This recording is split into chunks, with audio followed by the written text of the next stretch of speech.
Sejam bem-vindos, meus amigos. Esse é o primeiro vídeo da série sobre quadrado de Pearson. Nessa videoaula, eu vou fazer uma introdução para a apresentação do método, explicando suas características, e na sequência eu faço uma generalização sobre a forma de cálculo do quadrado de Pearson. Vamos começando aqui direto, Ele pode ser chamado de quadrado de Pearson ou de método da caixa, sendo que esse último termo não é comum na literatura nacional.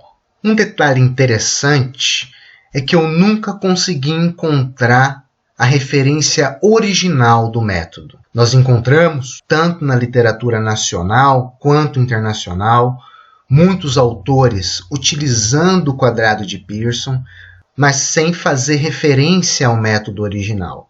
E em busca em bases de dados importantes, eu também não consigo encontrar a referência do quadrado de Pearson.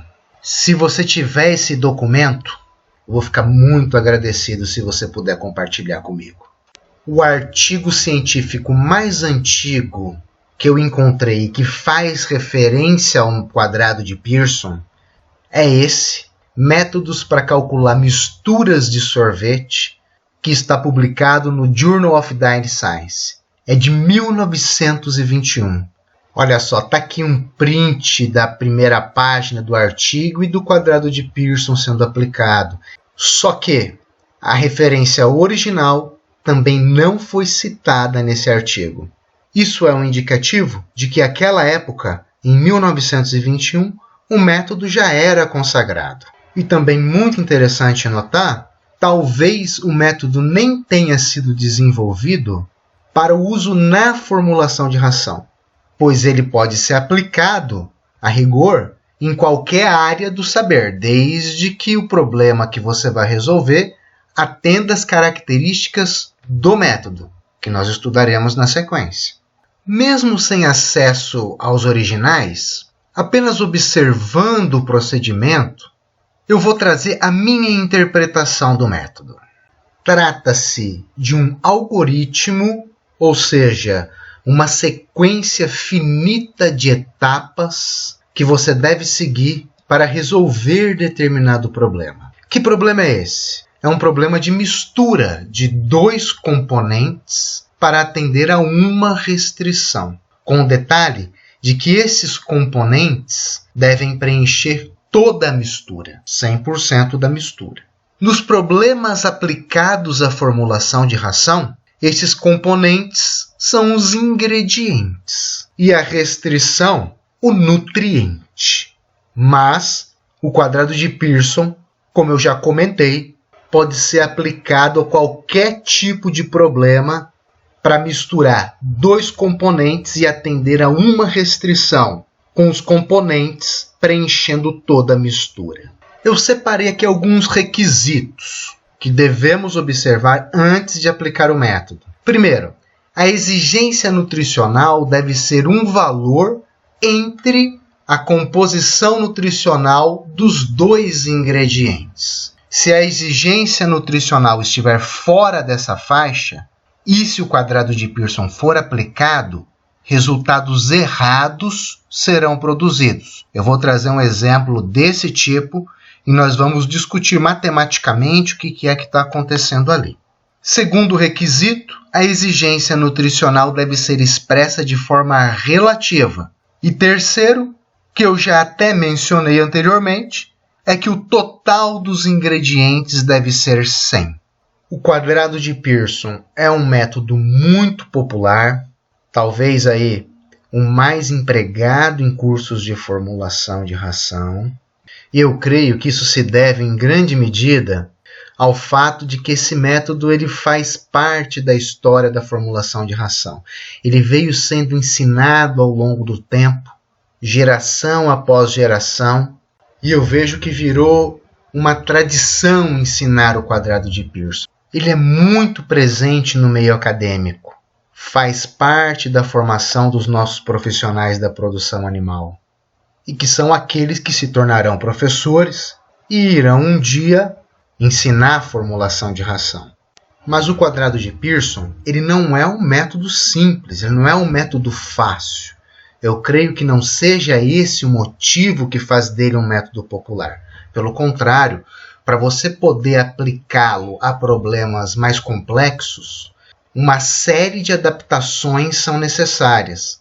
No caso básico, é fácil. Quando você vai misturar 2 ingredientes para atender a exigência de um nutriente, ele é muito simples. Só que à medida em que você tem que incorporar mais ingredientes e considerar mais nutrientes na fórmula, ele vai se tornando complexo. Ele vira uma receita de bolo que você precisa memorizar e se você esquecer qualquer detalhe dessa receita, você não mais conseguirá formular. E o quadrado de Pearson é um método que não envolve otimização. Na maioria dos problemas reais de formulação de ração, nós temos infinitas soluções. E as técnicas de otimização encontram dentre essas infinitas possibilidades qual que é a ração ótima. Normalmente, em termos de preço, a ração de custo mínimo. Mas o quadrado de Pearson, pela própria natureza do método, te obriga a colocar restrições a ponto de fazer o problema ter uma solução única. E essa solução tem chance grande de não ser a solução ótima. E a resolução manual de problemas de formulação de ração, você pode adotar em qualquer método. Você pode aplicar a álgebra linear, por exemplo, para resolução manual. E você estará dando ao problema de formulação de ração um tratamento mais refinado, além do que a álgebra linear é a porta de entrada para as técnicas da programação linear, que são aquelas que envolvem otimização. E, inclusive, as técnicas da programação linear, como, por exemplo, o simplex, pode ser implementado manualmente.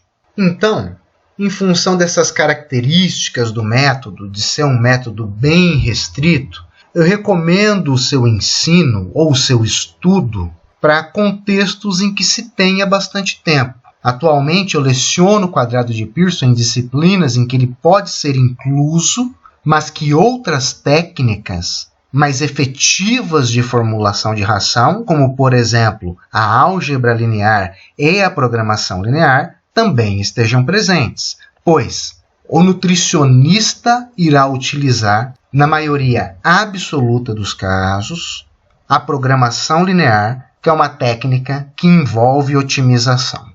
Bom, após essas reflexões, vamos seguir com a generalização do método. Você deve desenhar um quadrado e no centro do quadrado colocar o valor que você pretende atingir da exigência nutricional, que eu estou chamando de X. Em seguida, no vértice superior esquerdo, você coloca o nome de um ingrediente com a composição nutricional e no vértice inferior esquerdo, você coloca o nome do segundo ingrediente com a composição nutricional. Depois, você calcula o módulo, ou seja, o valor absoluto da diferença entre a exigência nutricional e a composição dos ingredientes. Essa diferença é calculada na diagonal. No caso apresentado em tela, pelo módulo x menos b, nós obtemos a quantidade do ingrediente A. E quando o módulo da diferença é calculada na outra diagonal, nós obtemos as partes do ingrediente B. Em seguida, nós calculamos o total das partes, o somatório das partes de A com as partes de B.